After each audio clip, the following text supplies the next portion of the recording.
2021 celebration of our 2020-2021 GLS graduates. In addition to our graduates, I'd like to extend a warm welcome today to all of their families and friends, to several of our GLS faculty, to several members of our advisory committee, as well as some of our current students, alumni, and other friends. With my colleagues, Kent Wicker and Lisa Robinson Bailey, I am so pleased to have you with us for our virtual graduation celebration for our 2021 MALS, as we call them, graduates. I'm Dr. Ann Wisnett, and I'm the director of the Duke GLS program, for those that have not met me. And we'll be seeing Kent Wicker shortly, but right now I wanted to spotlight Lisa Robinson Bailey, who has done so much incredible work behind the scenes to bring this virtual ceremony about today. So let's see Lisa on screen, hopefully. There she is. Hi, everyone. Thank you. Thank you, Lisa, for all you do. So as I sat down to write my remarks for today, I could hardly believe that it has been a year now that we've been working, teaching, and learning remotely. When we prepared last year's virtual hooding celebration, it felt like an innovative emergency response. Now, planning a Zoom gathering just feels like that thing that we do. I also noticed that my mood last year was a bit darker than it is now, and that I felt a need then to provide a sort of reassurance at a very unsettling and uncertain time. And to be sure, we have all suffered losses in the past year. People close to us may have become sick or even died. We have missed so many gatherings with family, friends, and colleagues. And I know that for many of us, for many of you, the school experience has undoubtedly not been quite what you imagined or hoped it would be at this point. Watching what's happening in India, it's also clear that the worldwide pandemic is nowhere near over. And nationally, our elections happened, but were marred by a terrifying insurrection attempt on the Capitol steps that January that was brought about by a dangerous contingent of folks who seem not to believe in the election results. The racial reckoning that is urgently needed in our country and in North Carolina has only just begun. So it's been a tough and often dispiriting year for sure, and we're not really out of the woods yet. On the other hand, despite all of this, I realize that things are beginning to feel a little lighter to me now, and I hope that's the case for you as well. We've adapted to staying home, wearing masks, ordering the groceries, and living huge parts of our life on Zoom. And some things are getting better. We have a new administration that values competence and diversity and inclusion and science and is trying to make the government work better for more people again. And we have amazingly effective COVID vaccines that are widely available and hold the promise of helping us open life back up. My younger son arrived home yesterday for the first in-house visit in over a year. So this is very tangible evidence to me right now that things are better. Some things are getting better. And in some cases, including in work, education, and scholarship, we're even realizing advantages to our new life that we never imagined. Some of the changes may prove permanent. I love Zoom yoga. I love not driving an hour back and forth to work every day. I love the time that I've spent this year reconnecting with the outdoor spaces near to my home. And just yesterday, I loved having an actual dilemma about which of two fascinating Zoom scholarly presentations I wanted to attend. They were both at the same time, but I wouldn't have been able to go to either of them in the before times. I wouldn't have been traveling to Michigan or Athens, Georgia for these presentations. So there are some parts of our new life, of my new life, that I want to keep going forward.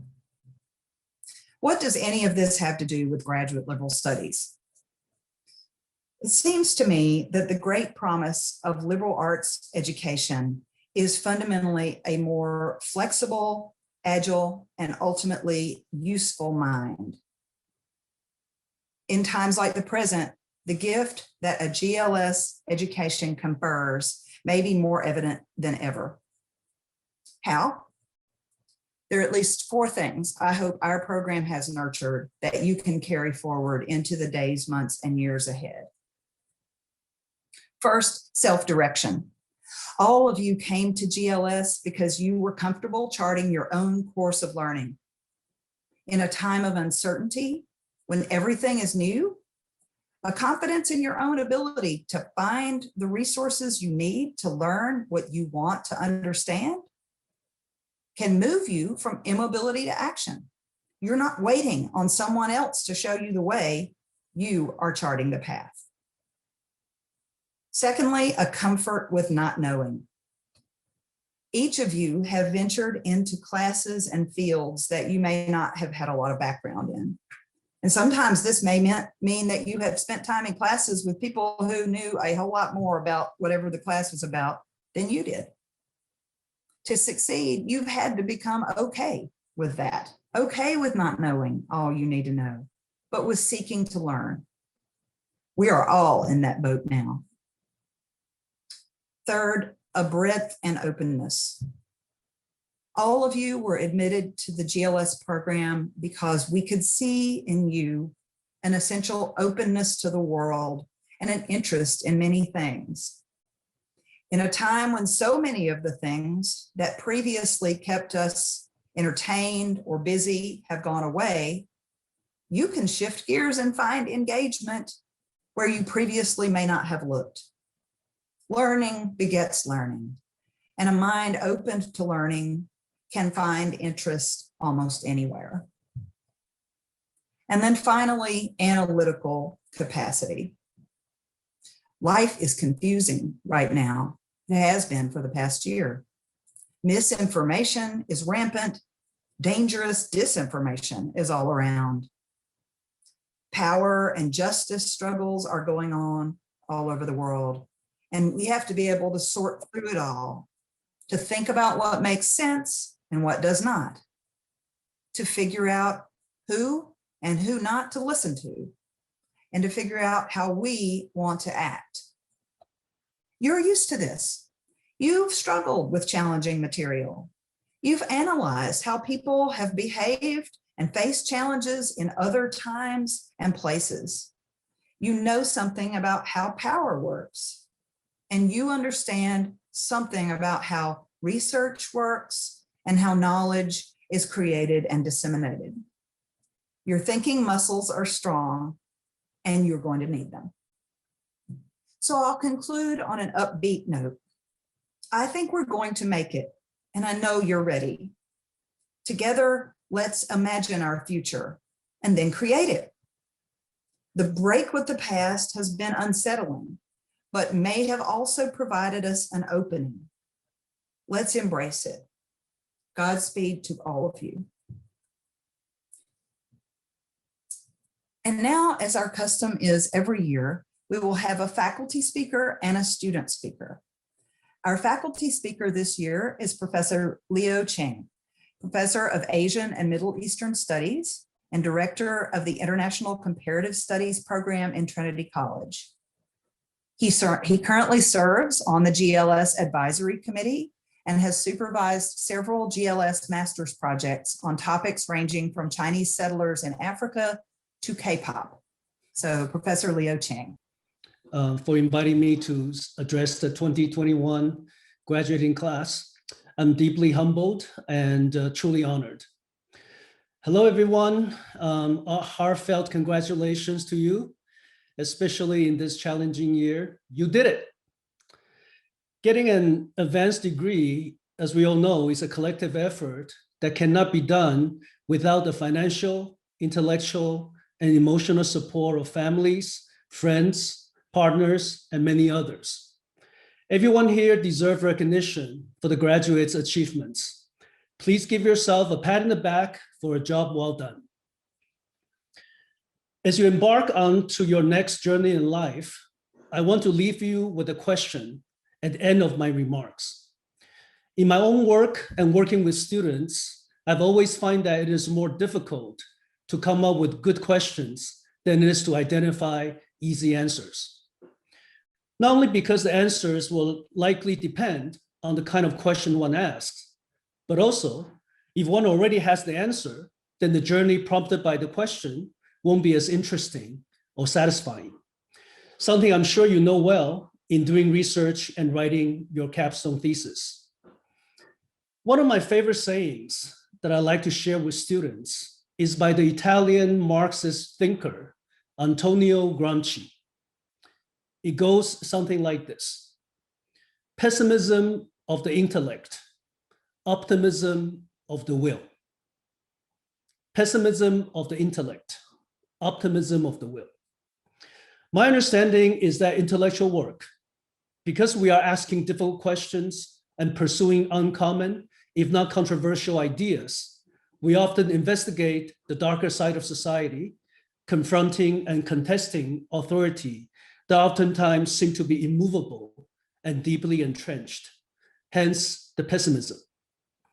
Yet history has shown us that changes are indeed possible, albeit incremental and not always guaranteed, through the collective will of the people, hence the optimism. All of us, since last March, had to turn to remote learning on a dime. Few of us at the time had heard of Zoom and likely never taught or took a class remotely. We had to endure the uncomfortable silence, waiting for students to log on. We had to learn to mute ourselves and to speak in turns. We had to get used to seeing each other in a grid like the Brady Bunch. However, as the semester progressed, we began to assimilate ourselves to the demand of technology and even develop a sense of digital intimacy by seeing others and allowing ourselves to be seen in our private spaces that are usually off limits to working and learning environments. In my own classes, I would play music videos until all students have arrived. We learn to use breakout rooms so we can engage in more intimate discussions. I conduct office hours online without having to worry about students coming late due to missing their campus buses. I find the meetings more focused and productive. All seems to be going well. At the same time, I also noticed how comfortable remote learning can be for some students and challenging for others. In one of my undergraduate classes, I see one student intermittently turning on and off his video and had a hard time concentrating. One day after class, I asked him to stay on and we talked. The student, a Latino, apologized profusely, saying that his family in rural North Carolina didn't expect him to be at home, and that since starting college, he no longer has his own bedroom. He uses the dining room for all his Zoom classes and turns off the video whenever some family members walk into the common area. This contrasts with some other students in the class who Zoom in every morning from the comfort of their own bedrooms or their parents' studies, often still in pajamas. Class distinction that go largely unnoticed when students are on campus is made visible through remote learning during the pandemic. This is but a microcosm of larger structural problems that the pandemic had laid bare: inequality and the pandemic's disproportionate effects, especially on the Black and Brown communities. Since today is May Day, International Workers' Day, please allow me to indulge in some examples of how inequality has affected the workers in the United States.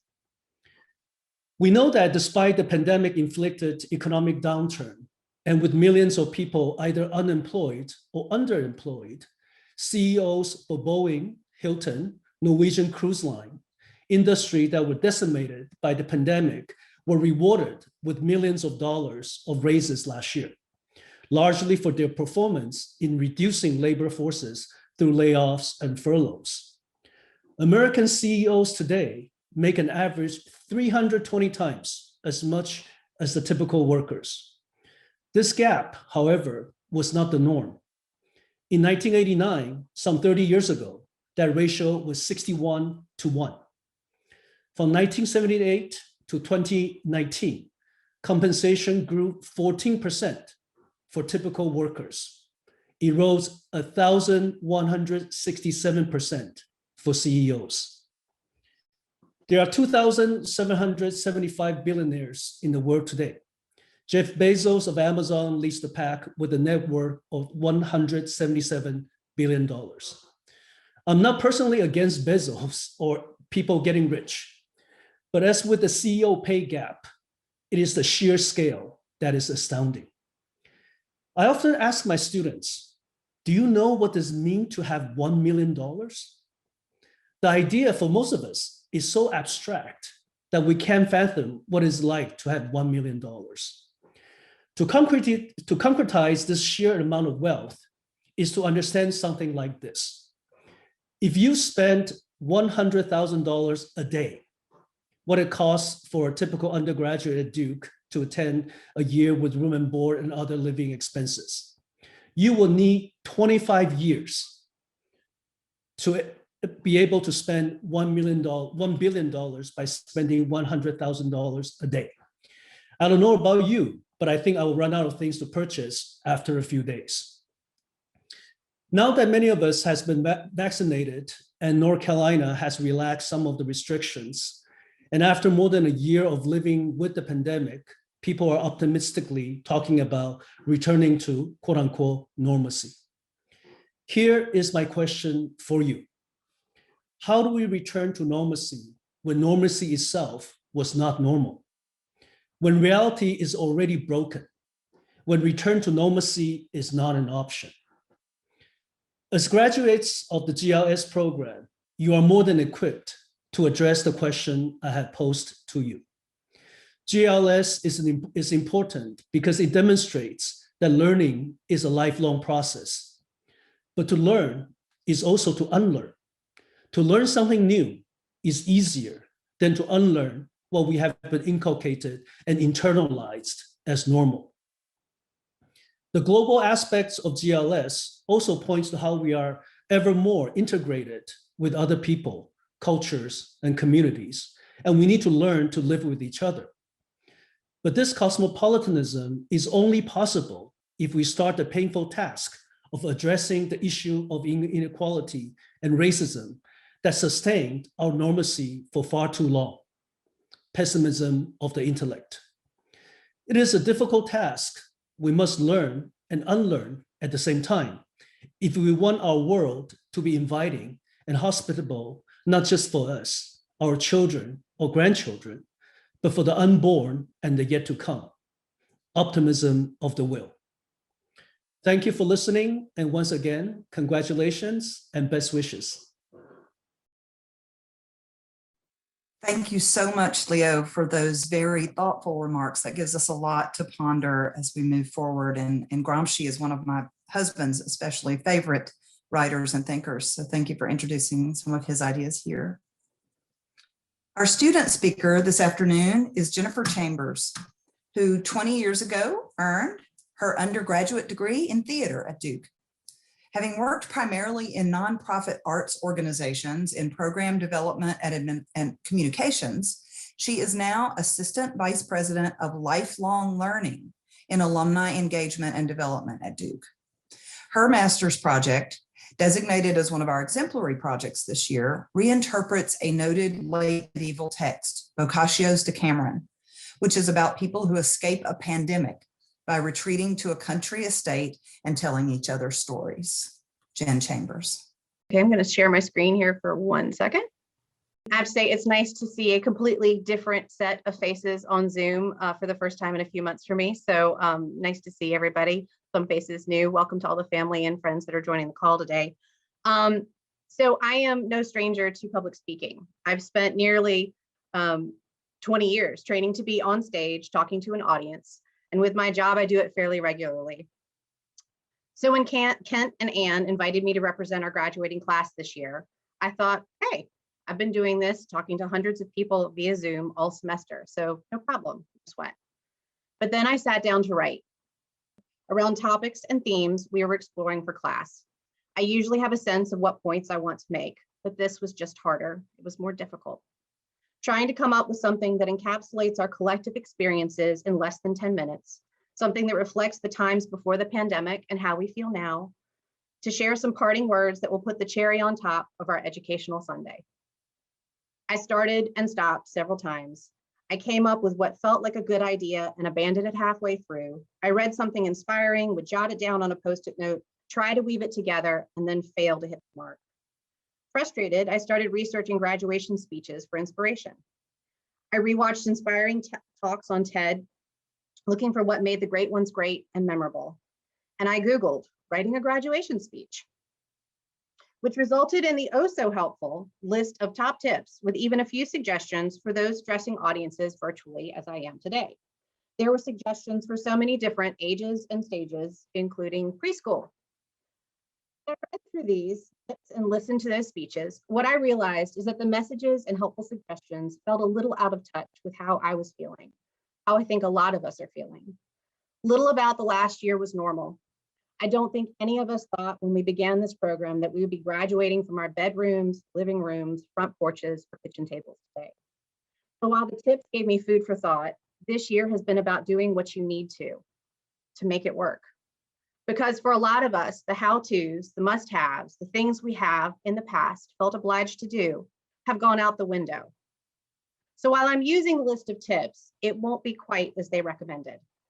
Here's the first tip. Thank someone. How do you pick one person to thank? So I'm thanking everyone on this call, everyone that helped each one of us get to this point, our families, friends, neighbors, pets, the pizza delivery guy, the children you may have done your homework next to, the coworkers who covered your meetings, the boyfriends, girlfriends, partners, and spouses who cheered us on, the friends who listened to our thesis statement over the phone at all hours of the day and night, the librarians, administrators, the GLS staff, each and every person who completely shifted the way they worked to support us as we reached for this moment. Most especially, I'd like to thank the advisors. I've heard from so many people in this program that the faculty were asking us how we were doing personally, emotionally, how we were coping over the past year. And it almost always happened before we got into the business of discussing our research and the progress of our papers. You were so much more than academic advisors to many of us. You showed up in ways that go well beyond other duties as assigned. And on behalf of the students on this call, we thank you. Tip 2, don't write what's expected. As I said in a recent meeting, having expectations right now is just foolish. No one could predict exactly what the last year would have brought us in terms of curveballs. We knew nothing about life during a global pandemic. And yet, I wrote my final paper on Boccaccio's Decameron, a tale about 10 people who flee from plague-ridden Florence in the mid-14th century. They escape to an Italian countryside and entertain each other telling stories. When I selected my topic in the summer of 2019, I certainly did not imagine that I would be able to empathize with characters written nearly 700 years ago. But I also didn't expect that I would be writing about a book I had never heard of by an author I didn't know. That was definitely unexpected. But in the same way, it's exactly what I expected and what I had hoped for. I applied to the MALS program because I wanted to explore areas I hadn't studied. I wanted to push myself academically and research topics in ways I never did as an undergraduate. I knew it was going to be hard work. I expected that. For me, there were days when I felt like this, and days when I felt like this. And then there were these types of days, but most of them felt a lot like this. As a part-time student with more than a full-time job, I used lunch breaks, evenings, and weekends to read and write for classes. I even spent a very long night in the emergency room with my copy of the works of Machiavelli and a highlighter in one hand and a morphine drip in the other. But I was determined to prove something to myself, that I could. Each of us had different reasons for pursuing this degree. With the diversity of backgrounds and interests, it's not surprising.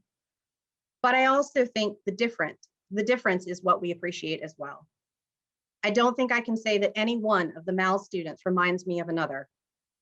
Some of the students bring decades of professional experience in the private sector. Others served in our armed forces. Some come straight from an undergraduate program, having studied everything from public policy to English Lit. We are a melting pot program. Who I would meet in class was anything but what I expected. And I, for one, am so grateful for the experience to have had new perspectives presented for consideration and people who challenge the way I perceive the world around me. Tip 3, keep it short and sweet. And so with that in mind, here are tips 4 through 7 together. Sometimes when I cannot find the right words, someone else has exactly what I need. So I'm ignoring that bit about the quotes and the Googling. I say, find inspiration when you need it, where you need it. Sometimes that means Google it. I recently found inspiration in a blog post to the alumni and development staff at Duke, written by a colleague who is also in the MELS program. She shared a few personal thoughts that included this reminder. Indicators of success don't always follow a set timeline.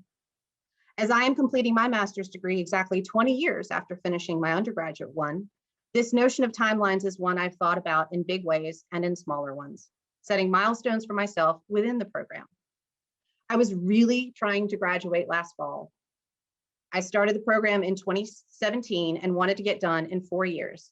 So last semester, I enrolled in both a class and the Master's Project Colloquium course so that I could start 2021 without paper assignments, no assigned readings or due dates to juggle while I was still trying to manage life working from home. I realized in October that I was not going to be able to do it. I realized that by putting this unnecessary timeline on myself, I was robbing myself of the process that I had found so much joy in doing the research, putting the puzzle that was my final paper together. Rather than the grace and patience I so easily give others, I was going to put myself under significant pressure that would have been immense even without the pandemic to contend with. The problem was that I conflated the notion of success with time. I put up a milestone with a date in mind and linked my definition of achievement to the end of a year. While deadlines and due dates are certainly important considerations, we have learned, if nothing else in the last year, that success looks different than it may have before. Over the past year, we've likely acknowledged quite a few milestones or moments that feel like success. The first time we Zoomed with our family or friends.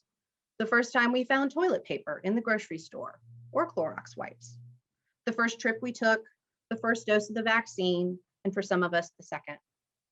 Many of the occasions would never have gotten the attention in 2019 that we gave them in the last year. When was the last time the idea of going out for dinner filled you with so much excitement that you told anyone, everyone that would listen? Or hugging someone made you a little teary, especially if that was a family member you had not seen in 432 days. In a year full of what we think of as milestones, we reach another today. We are graduating. Some of us feel elated and happy, others content. One of us feels free, at least for now. For some of us, it has been a quick, intense ride done in 2 years. For others, part-timers like me, it's taken a little longer to get here to this moment. And it's certainly a moment worthy of celebration. All the pomp and circumstance, the thunderous applause, the blue sky and sunshine that comes with the idyllic graduating day at the Gothic wonderland we call Duke University. While it's not exactly the way we imagined this moment when we started the journey, we're here nonetheless. Tip 8, tip 9. At 101, my grandmother taught herself how to whistle. She taught herself because it was always something she wanted to know how to do, and so she did. And I think that's the best thing about education. While we have all reached a milestone today, I think we can all agree that our education doesn't stop today. While we may not write another single graded assignment, our desire to know and understand the world around us is never going to end. Education can be the key to your success. It can be the most powerful weapon. But what I think is education is what you make it. It happens when you want it to, and sometimes even when you don't. And that brings me to the last tip. This is what I told my undergraduate advisor exactly 20 years ago. I couldn't have been more wrong. This is exactly what I needed. I couldn't be more thankful for the support of this community, my advisor, the GLS team, the assignments that kept me busy over the past year. They gave me something I felt I could control while the world around me felt off kilter. I think all of us have arrived at this milestone feeling a little battle weary. This has been the Tough Mudder of the academic year. And I know for many of us, we've spent the last few weeks and months looking forward to this moment, but not necessarily for the celebration it brings, but for sort of a mark of survival. The "we made it" isn't this, but this. And that's okay. We all need to sit back and breathe a bit, to decompress. There's been a lot to process. We are all part of the COVID class, the class of 2021. And while I think many of us are thinking, thank God I survived, I hope we each take a moment to think a little differently, at least today. To be proud of the educational accomplishments we have all worked so hard to achieve, to recognize the hours upon hours of long nights and weekends immersed in study. So take a moment, and whether in the chat or in a text to your family or friends, or on social media, or just to yourself, please join me in saying, I am a scholar. Congratulations. Thank you so much, Jen, for those wonderful and often humorous. I hated that we couldn't laugh a little bit while we laughed. We all laughed quietly at home. Like I wanted us to laugh together at some of the points that you made. But thank you so much for sharing those reflections on your journey through GLS. It's been wonderful to work with you. So we'll move now to a recognition of each of our graduates for this year. And to help us with that, I would like to introduce our GLS Assistant Director, Dr. Kent Wicker, who has worked so closely with so many of you, who will recognize the graduates one by one. Lisa will help with spotlighting people, and Kent will give you some instructions. So Dr. Kent Wicker, thank you. Hello, everyone, and just congratulations already. This is just welcome to this wonderful occasion. So for those of you who are friends and family members who are here for this celebration, you may want to know something about our program. So some of our graduates have been full-time students who graduate in 2 years. Others are part-time students who take up to 6 years to finish. All of them have been on an intense journey of intellectual discovery. Toward the end of that journey, students complete a master's project under the supervision of a Duke graduate faculty member. Because our program is interdisciplinary, you will hear an impressive variety of topics. Projects can integrate multiple disciplinary methods. Some even involve personal or creative work. I will be reading each student's name, each graduate's name, followed by the title of that student's project and the name of their supervisor. Once I do, students, for each person, Lisa will spotlight you, and you will need to unmute your audio. Each of you will then have a minute to share your graduating remarks and to celebrate with all of us. Once all the students have spoken and been recognized, there will be an opportunity for everyone to unmute your mics and video, and show your video and celebrate noisily. So I begin with summer of 2020. We graduate students in every semester. From that semester, the graduate is Nadia Suleiman. I don't believe she is with us today. Her project was on precarity in German policy, the vulnerabilities of refugees and asylees from discrimination to human trafficking. And her supervisor was Erdad Goknar. In fall of 2020, we have Jessica Alme-Pagan. Her project is entitled Saltmark Open Studio, QR to Veve, Picando Portales, Il Vanalo Terruño, Stitching Unearthed Moments into Space, and her supervisor was Laurent Dubois. Jessica. Thank you. I would like to just say pay attention to the details without getting lost in the weeds. I think that's probably one of the biggest lessons that this long extended project really drove home. Follow the work, and special shout outs to Donna Zaff, Think Sotheby, who I started with, Gregson Davis, Margaret Sartor, in addition to Laurent Dubois, Kent, Lisa, Anne, the current GLS crew, thank you. And I learned so much from my peers, from all of the students. I stand on the shoulders, and I'm super grateful to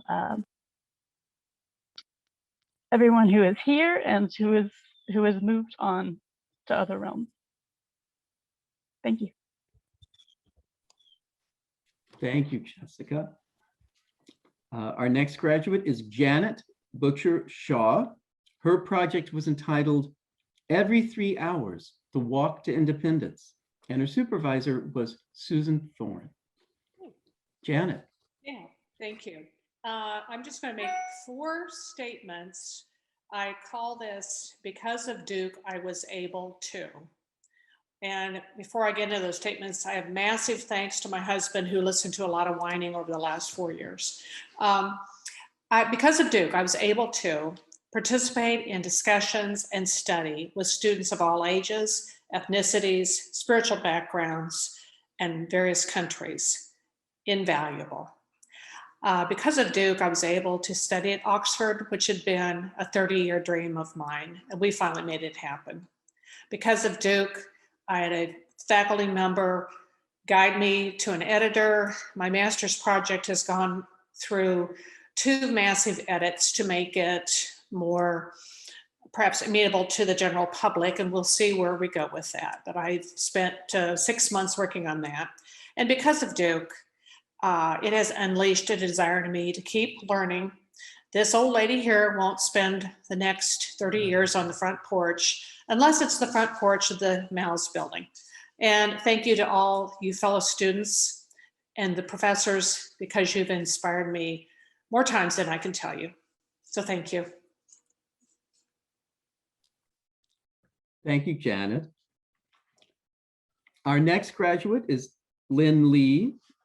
His project was entitled Wartime Film History in Occupied North China, 1937 to 1945, The Emerging Field and Subjectivity. And his supervisor was Prasenjit Dwara. Lynn, are you with us? I don't believe he is, Kent. Pardon? I don't believe he is. Okay, I saw someone named Nicholas come in the room, so I didn't know for sure. Because that was another name Lynn went by. All right. Our next graduate is Joseph E. McCarthy. His project was How Evolution, Stories, and Irrationality Influence Decision-Making in Financial Markets, analyzing whether we can leverage our innate traits and characteristics to improve outcomes. And his supervisor was Edward Tower. And Joe thought he might get here a little later, but I don't think he's in the room yet. So our next graduate was Paul Rarin. His project was On the Stability of Moral Judgment Over Time, and his supervisor was Walter Sinnott Armstrong. Paul cannot be with us today. So now we come to the spring 2021 graduates. Muhammad Ali.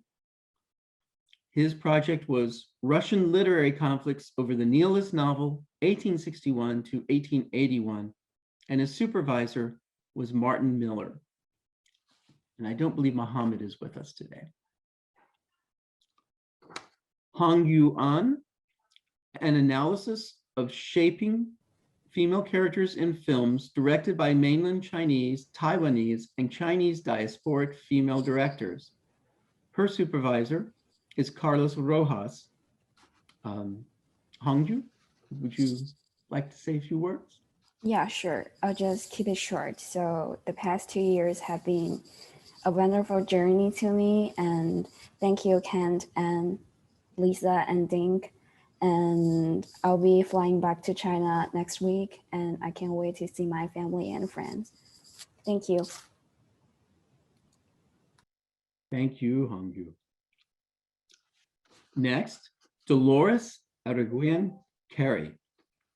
The Draft, a review of barriers and benefits to a gender-neutral selective service mandate.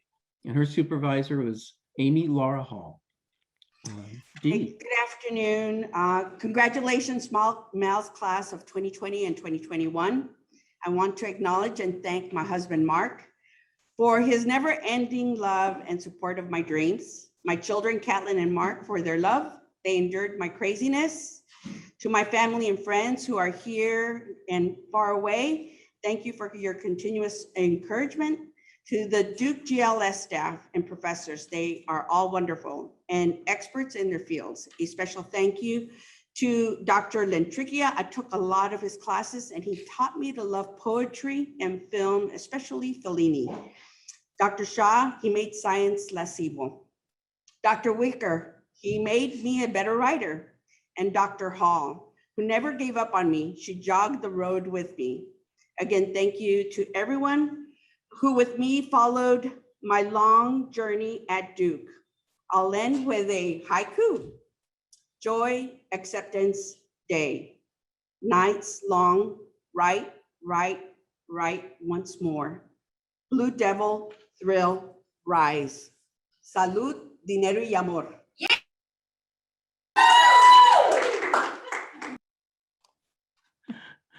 Thank you, Dee. Next is someone you've met already, Jennifer Chambers.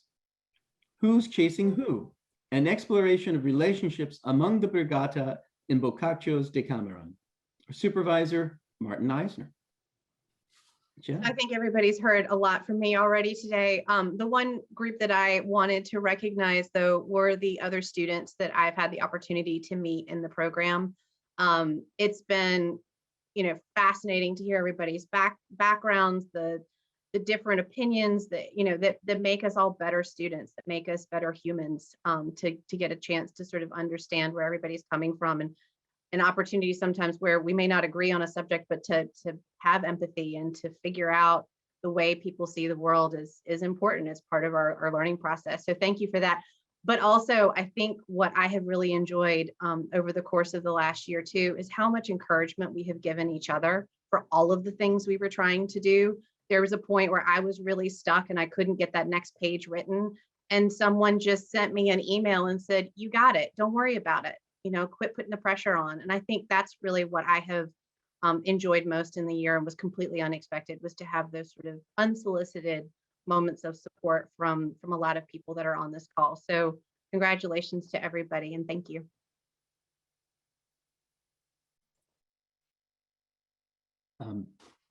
Thank you. Thank you, Jen. Next is Ismail Cidic, Biden's Fight for Bosnia, an analysis of Joe Biden's role in ending the war and genocide in Bosnia. And the supervisor was John Aldrich. Thank you, Dr. Wicker. To say that my Duke experience was unpredictable and unexpected would be an understatement. And that's not only because of the worst pandemic in a century, but also because coming to the US from Bosnia to study, I could not have imagined that I would find my soulmate and life partner here in North Carolina. I'm so grateful and thankful that I'll have Alma alongside me for all of my upcoming life chapters. I'd like to thank Dink and Lisa for everything you did, and Dr. Wisnant and Dr. Wicker for your inspiring leadership. I was very lucky to conduct my thesis under the mentorship of fantastic faculty, including my great supervisor, Dr. John Aldrich, as well as Dr. Thomas Choate, who was always on my side. Finally, I would like to thank friends here in the United States, but also family and friends in Bosnia, primarily my parents, Ibrahim and Yasemina, and brothers Emir and Amar, for making sure I feel loved and supported despite being overseas. Thank you all. Thank you, Ismail. Harper Fun, The Making and Unmaking of Guiyu. And supervisor is Ralph Litzinger. Harper. Hi, I just want to say thank you to all of you guys, Annie, Ken, Lisa, for all the help and support along the way. It was 2 wonderful years here in Durham, in Duke. I really enjoyed the time here. The weather and the people, it was incredible. Even though I have to spend half of it in quarantine. Special shout out to my supervisor, Ralph. He cannot be with us today, I couldn't have finished my project and graduate if it wasn't for his help. Just like Jane just said, that working on my master's project give me something that I can control in this hard time in which I really don't have control over anything. It means a lot to me. Thank you. Thank you, Harper. Anne Hammond, Farming as Formation, What Working with the Land Can Teach Us About the Human to Non-Human Relationship, an essay in companion with the Land Witness podcast. Supervisor was Norman Wurzbaugh. Anne. Hi. I'm really glad to be here. I'm very thankful for this program. In reflecting on it, I'm grateful for the gift of a place in which I can practice and continue to learn critical thinking. I think in an era where that is might be diminishing, this remains a program that really encourages that. And I'm thankful for all of the relationships too that I wouldn't have had if I hadn't been a part of this program. I also want to say thank you specifically to Dr. Wurzbaugh, who's my advisor, and then also Dr. Wicker as well, as I wasn't able to have my examination when I thought because this one was born. I think that being a part of a program that really values family and saw the importance of this little person's life and how that, you know, intersects with my academic life as well was really special and unique for a graduate program. So thank you for being understanding and for making room for this person.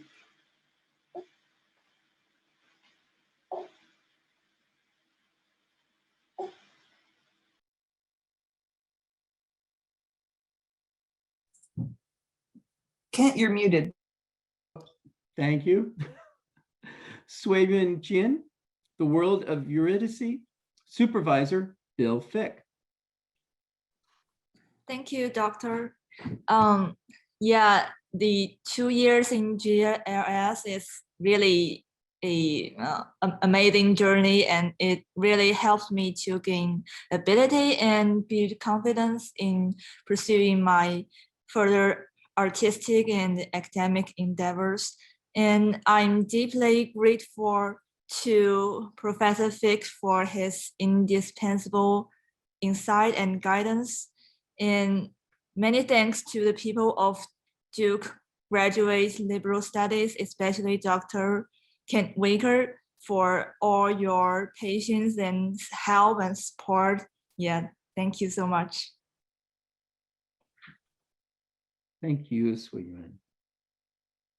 Di Liao, Racial and Ethnic Mixing in Chicago, 1920 to 2020, Neighborhoods and Schools. Supervisor, Robert Healy. Thank you, Kent, and thank you, Anne, Lisa, and every member of our GOS family. I'm very glad today that my advisor, Professor Robert Healy, is here today, and my husband, E, who is in Beijing now, is here with me today. Thank you.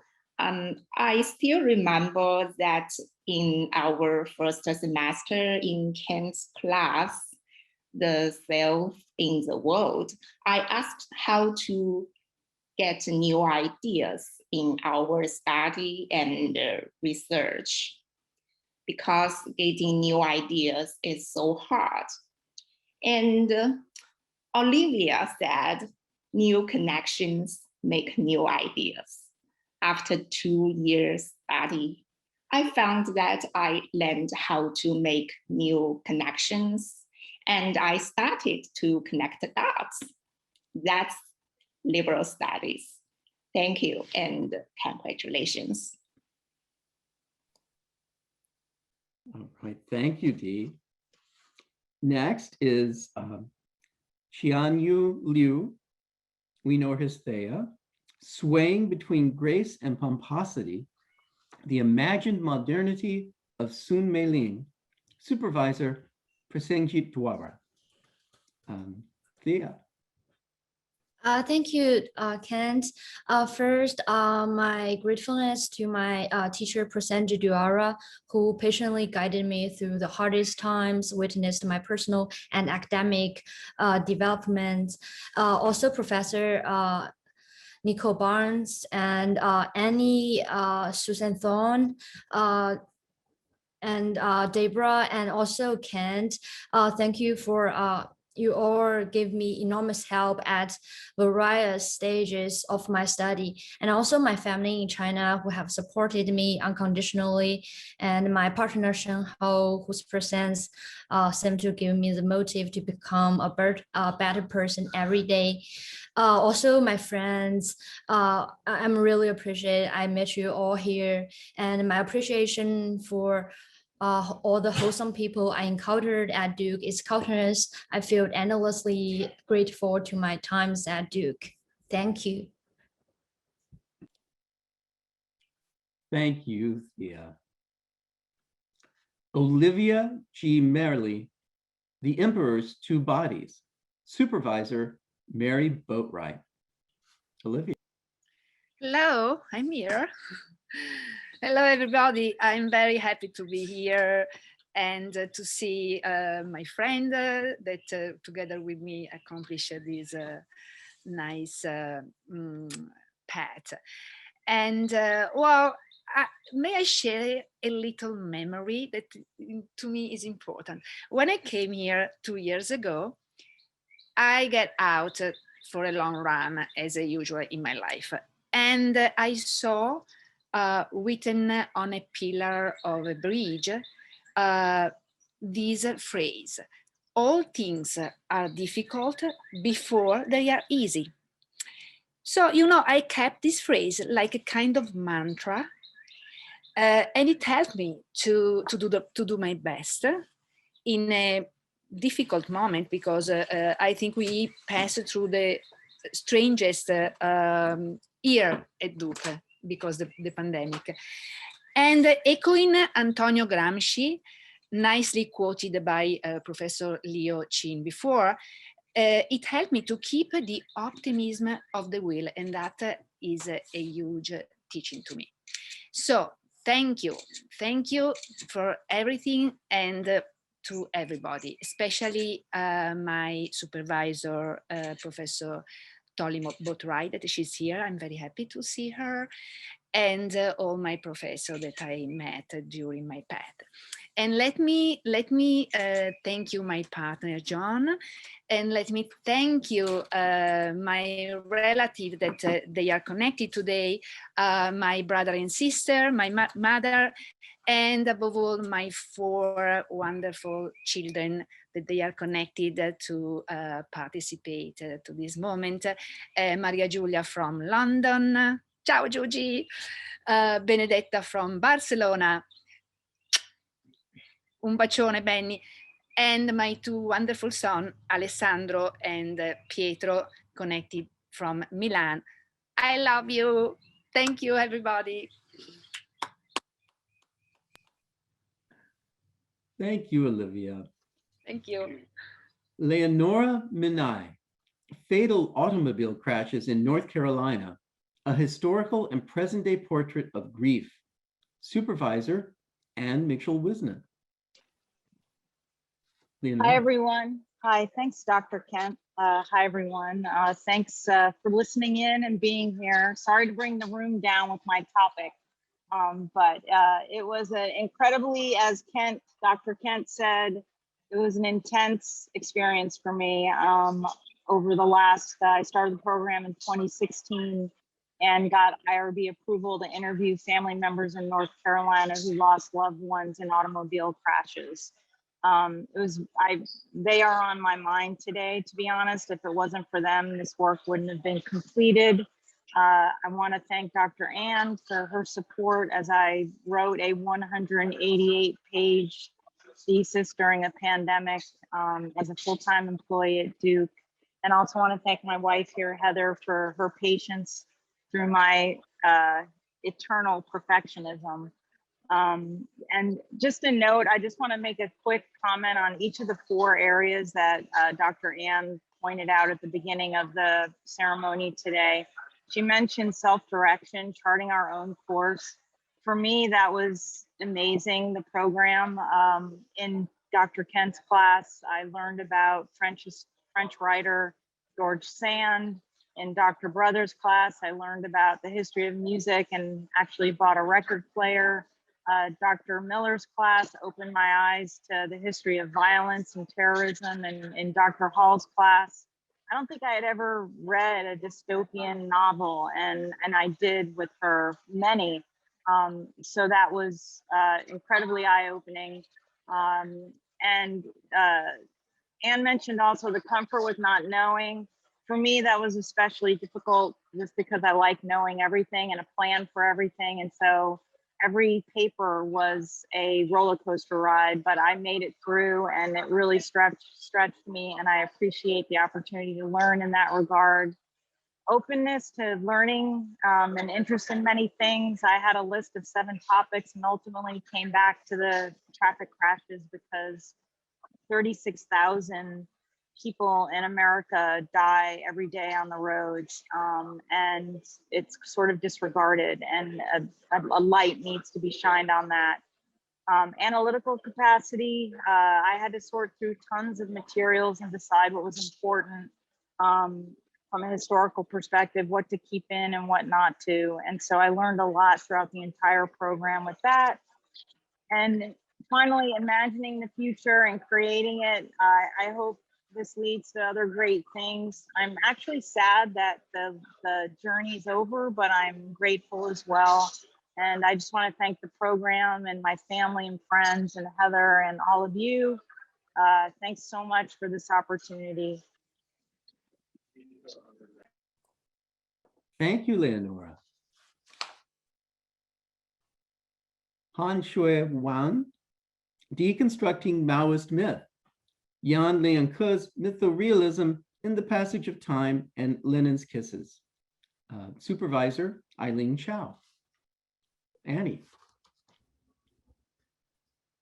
Hi everyone. I'm so glad first, like for my parents attending the ceremony for me, even though it's like so late, like 2 a.m. in the morning, like in China. So thank you thank you so much. I really do not know how to express my like excitement.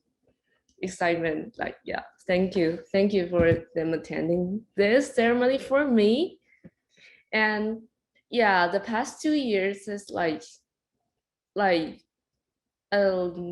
is a like express flight for me because it passes so quick and it's so wonderful. Like, I can't imagine how I like spend my time in Durham and spend almost a year and a half at home online through Zoom to communicate with all the scholars and all the like wonderful teachers and like professors online. So I thank you them very much for like Kent and Lisa Ding for supporting me and like support me for my thesis and my like daily life and remind us of all the deadlines through the email. So thank you for all your support.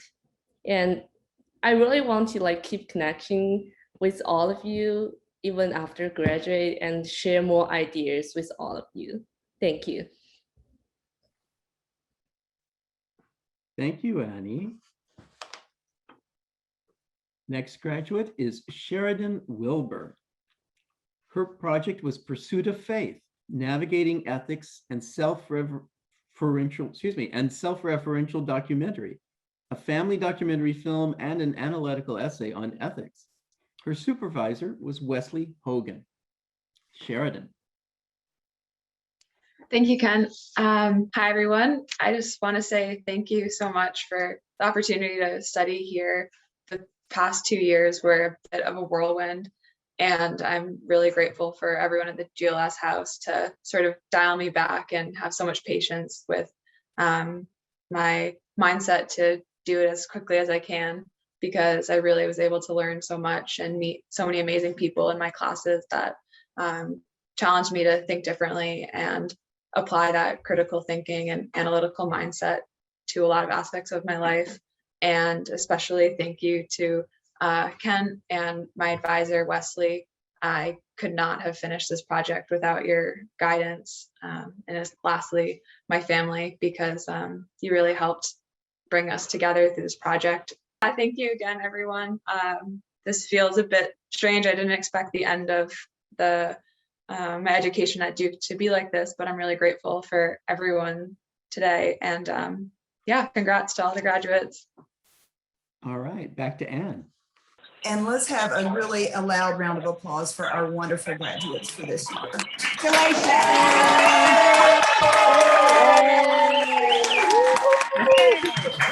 That worked great. I like it. Yeah. Very good, very good. All right, let me mute everybody there. Okay. And everybody can be on video now if you want. Yes, yes. Everyone can open their video. Everyone.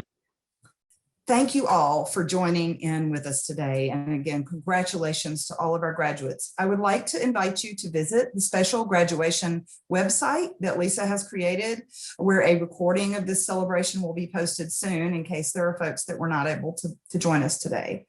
Additionally, I'd like to let everyone know that in a couple of weeks, we will be putting up short videos highlighting a number of our graduates whose master's projects have been awarded our exemplary status.